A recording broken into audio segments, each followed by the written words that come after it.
Hello friends, मैं आपकी दोस्त सुधा सिंह विकलांग साथी ट्रस्ट के दिव्यांगम चैनल से आप सबका स्वागत करती हूं और आशा करती हूं आप लोग स्वस्थ होंगे। तो फ्रेंड्स, आज मैं आप लोगों के लिए एक नई कहानी लेकर हाजिर हूं जिसे श्री निरंजन धुलेंकर सर जी ने लिखा हुआ है। और उनकी कहानी तो आप लोगों ने पहले भी सुनी है। उनकी कहानी में थोड़ा सा व्यंग होता है, थोड़ा सा जो है संदेश होता है, पर अगर देखा जाए वो हंसी हंसी में कुछ ऐसी बातें उसमें संदेशात्मक होती हैं जो सच में हमारे लाइफ में जिनकी बहुत ज़रूरत होती है। तो फ्रेंड्स, मैं ये कहानी शुरू करती हूँ, सेम हनी सेम मून। तो फ्रेंड्स, आप लोगों को इस नाम से ही पता चल गया होगा, तो मैं ज़्यादा टाइम न लेते हुए आपको ये कहानी सुनाती हूँ। आपका ट्रांसफ़र नैनीताल हो गया, all the best, enjoy your long long honeymoon. मैं बॉस की कही इस हनीमून वाली बात और उस महीने में पहाड़ों की ठंडक में तैरने उतरने लगा और जा पहुंचा नई पोस्टिंग के लिए। एक साल फिर कैसे गुजरा ये तो मुझे पता ही नहीं चला। वहाँ की वादियाँ, वहाँ का मौसम, वहाँ के लोग मुझे बहुत पसंद आए और मैं एक साल मैंने अपना यूं ही बिता दिया। लेकिन अप्रैल लग चुका था, मतलब ट्रांसफ़र का महीना, और बड़े साहब ने फ़ोन करके, मतलब मैंने बड़े साहब से फ़ोन करके कहा, सर कहीं भी फेंक दीजिए पर मुझे यहाँ से निकालिए। तो इस पर बॉस ने पूछा कि क्या बात है, आखिर तुम वहाँ क्यों नहीं रहना चाहते हो? वहाँ तो कितना सुंदर एटमॉस्फेयर है, वहाँ का कितना सुंदर मौसम है। तुम अंदर की बात, अगर मुझे अंदर की बात बताते हो कि तुम वहाँ क्यों नहीं रहना चाहते हो और मुझे कन्विंस कर लेते हो तो मैं फ़ोन पर ही तुम्हें रिलीव कर दूँगा, वरना अगले 5 साल तक तुम वहीं बैठे रहना। इस पर मैंने कहा, सर मैं अपनी अब बीती आपको सुनाता हूँ। सर, गर्मी के मौसम में ऑफिस के आसपास और दूर के और बहुत दूर के रिश्तेदार लोगों के ऐसे प्यार भरे फ़ोन आते हैं जैसे उनके मेरे सिवा कोई दूसरा नहीं है इस दुनिया में। लोग फ़ोन करेंगे, पहचाना, मैं गोयल। अबे यार, सक्सेना बोल रहा हूँ। अरे गुप्ता है यार, रायज़ादा बोल रहा हूँ, पहचान नहीं रहे हो क्या? अबे यार, तेरा जिगरी यार। बेटा, मैं तेरी इंदू मौसी बोल रही हूँ। अभी जो शादी में गई थी, तुमने नहीं पहचाना क्या? हाँ भाई, अब क्या पहचानोगे तुम? सभी की एक बात कि हम हफ्ते 2 हफ्ते के लिए तेरे घर घूमने आ रहे हैं।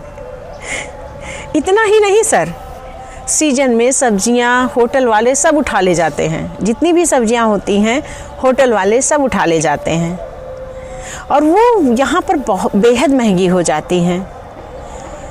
घर मेरा बेहद ऊपर पहाड़ पर है। अगर एक नींबू भी मुझे लेना होता है ना सर, तो मैं नीचे जाता हूँ। घर तक सिर्फ मेरे एक पगडंडी सड़क जाती है बाइक, और उस पगडंडी सड़क पर बाइक तो जा नहीं सकती, तो कार क्या खाक जाएगी। तो इसलिए आप कार को भूल ही जाओ। ट्रेन पकड़नी है तो सर पर सामान लेकर बस अड्डे तक के लिए निकलो, और ना टैक्सी मिलती है, ना ऑटो, ना टेम्पो, क्योंकि वो पहाड़ी सड़कें होती हैं जहाँ पर इनका चलना संभव नहीं है। और सर तो और ये सारी दिक्कतें जो होती हैं सो होती हैं। सर, सर्दियों में 4-4 हफ्ते 8-8 जोड़ी कपड़े नहीं सूखते हैं। नलों में पानी कभी कम आता है तो कभी जम जाता है। हर वक्त कोहरा रहता है, धुंध रहता है और बहुत जल्दी अंधेरा छा जाता है। और सर्दी तो इतनी पड़ती है कि हाथ पैर गलने लगते हैं। सर, शरीर में हड्डियों को भी बीमारी लगने लगती है। किस तरह सर हम अपने आप को कैसे हम खुद नहाते हैं, कैसे पानी गर्म करते हैं, ये भी बहुत बड़ी दिक्कत होती है। गैस पर तो पानी बहुत लेट गर्म होता है और लाइट के वोल्टेज ही अप डाउन होते रहते हैं। और सर, मैं आखिरी पॉइंट आपको बता रहा हूँ कि हेड ऑफिस के जितने भी बड़े अधिकारी आते हैं उनको मुझे पर्सनली अटेंड करना पड़ता है। हर विजिट पर मेरे जेब से 1000-2000 रुपये निकल ही जाते हैं। सर ऑफिस का काम चाहे कितना भी बहेड़ी हो या अच्छा हो, ये लोग नैनीताल ज़रूर आएंगे और विजिट जस्टिफाइड करने के लिए मेरे ही ऑफिस की गंदी रिपोर्ट लेकर दे देंगे। सर इनको ऑफिस आना रहता है, इनको यहाँ नैनीताल घूमना रहता है, जिसकी वजह से ये मेरे ऑफिस को भी नहीं छोड़ते। सर पहाड़ों पर हनीमून चाहे 2 बार मना लो या 2-4 बार चले जाओ, लेकिन गृहस्थी जमाने के लिए सर अपनी ठोस ज़मीन और समतल ज़मीन ही बहुत अच्छी है। और सर लोकल लोगों की तो बात ही अलग होती है।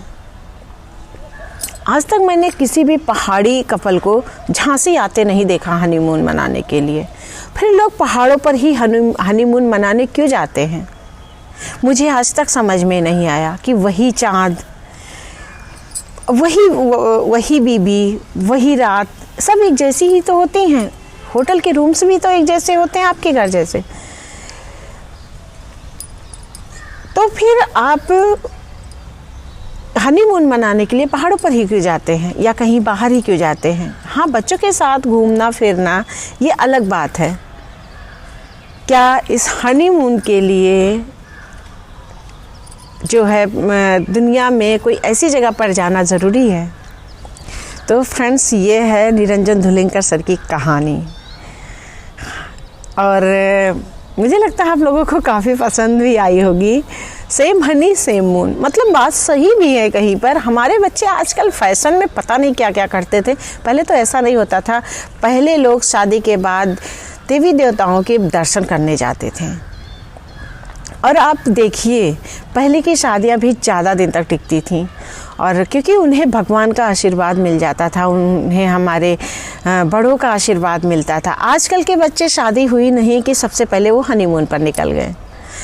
1 हफ्ते बाद, 1.5 हफ्ते बाद वो वापस आते हैं। उसके बाद अपनी गृहस्थी चलाने की कोशिश करते हैं, जहाँ पर उनके तो आधी लड़ाई झगड़ा उस हनीमून पर भी हो जाती है। और पहले क्या होता था ना कि जब लड़की शादी करके आती थी तो घर में इतने रस्मों रिवाज होते थे कि लड़की का मन उसी में लगा रहता था। वो पति से मिलती थी 1 दिन बाद, 1.5-2 दिन बाद, या जब भी, मतलब उसके पास इतना टाइम ही नहीं होता था कि वो पति से दिन रात बैठ कर बातें करे।